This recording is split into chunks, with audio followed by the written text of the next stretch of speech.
If everyone says you're so hardworking, you're so dedicated, and I'm always very humbled by when they say that, because I know where I got it from, and I got it from my parents. My dad, he would work in a warehouse, and he worked from 7 a.m. to 2 a.m. the next morning, 7 days a week. The only time I got to see my dad was the 4-minute car ride from home to when he was going to drop me off at school.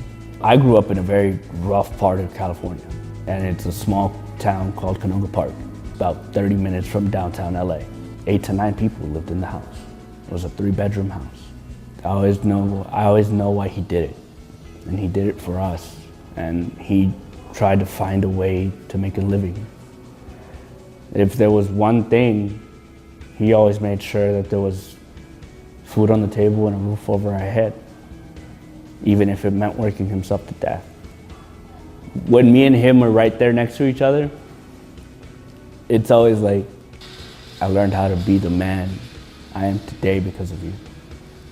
My dad's hard, my dad's tough. My mom is oh my God, that's my baby. But it's because she cleaned houses when I was little.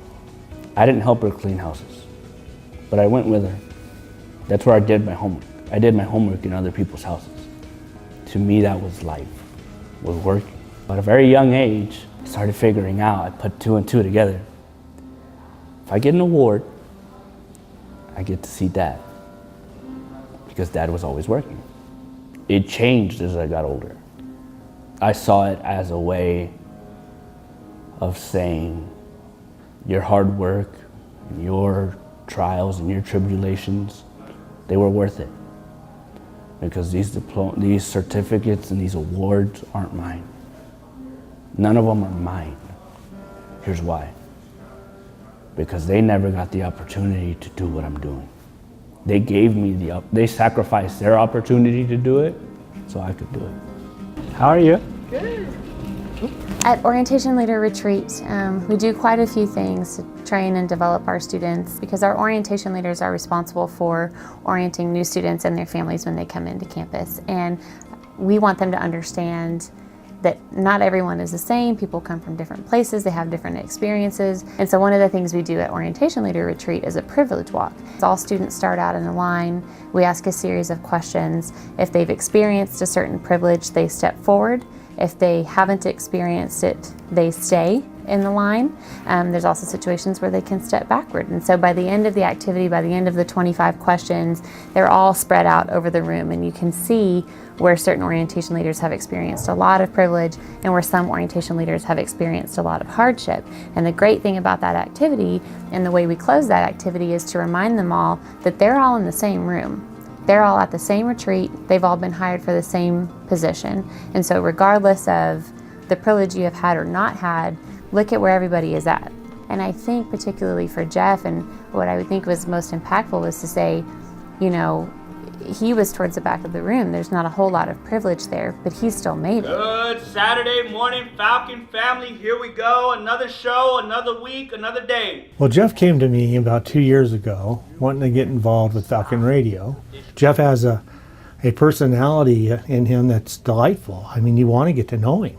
His determination, just simply who he is truly a gift to this campus.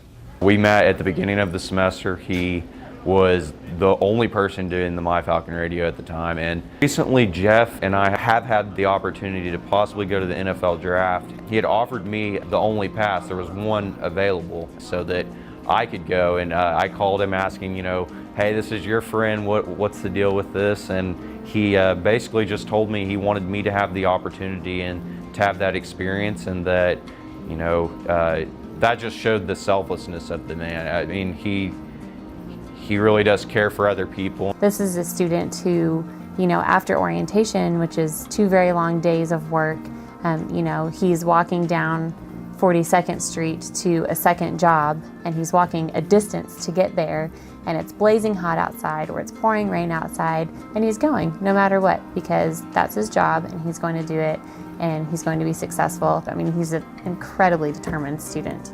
Don't get me wrong, there were days when this would be all muddy. There were days when this would be icy. I didn't know anything about football. I didn't know the game. I didn't know what first downs were. The high school football coach, all of this started with him. I'm the first ever media coordinator for UTPB football. He has an opportunity to try out for an NFL team, or a few NFL teams this upcoming year. Once he graduates, he'll have the opportunity to run film for them. I come from the same kind of background. Similarly, my parents were from Mexico. They immigrated over here, obviously for a better opportunity to get an education, something that wouldn't have been available had they stayed in Mexico. So, he has a great story, and I think it's a typical depiction of what the American dream is, right? It's a story of overcoming. It's a story of beating the odds. It's a story of when you should fail, pull yourself up by your bootstraps. You can get behind anybody like that, because anybody who has that type of story and can persevere, deserves some recognition. And that's part of one of the impetus behind doing that. I think ultimately, to be able to give back to a student that's from UTPB, my alma mater, an institution that helped me out quite a bit in the sense that I had some professors that were understanding. I worked a lot when I was in college here in undergrad. I say this all the time, and I truly believe it. I am who I am, and I wouldn't be the attorney I am today if it weren't for UTPB. UTPB gave me the opportunity to spread my wings, learn how to fly, fail a few times, but gave the opportunity to soar. And if I can help give that opportunity to some other student, I want to be able to, because the university is near and dear to my heart. And anything I can do to help give back, which I think we have a duty to do as alumni, I'll do that any chance we get the opportunity. They were trying to build, how they were trying to grow, how they wanted to make the school better. That's what I wanted in myself. I wanted to grow, I wanted to become better, I wanted to grow along with the university. I didn't want to go to a university that has their tradition already written. I wanted to help write the tradition.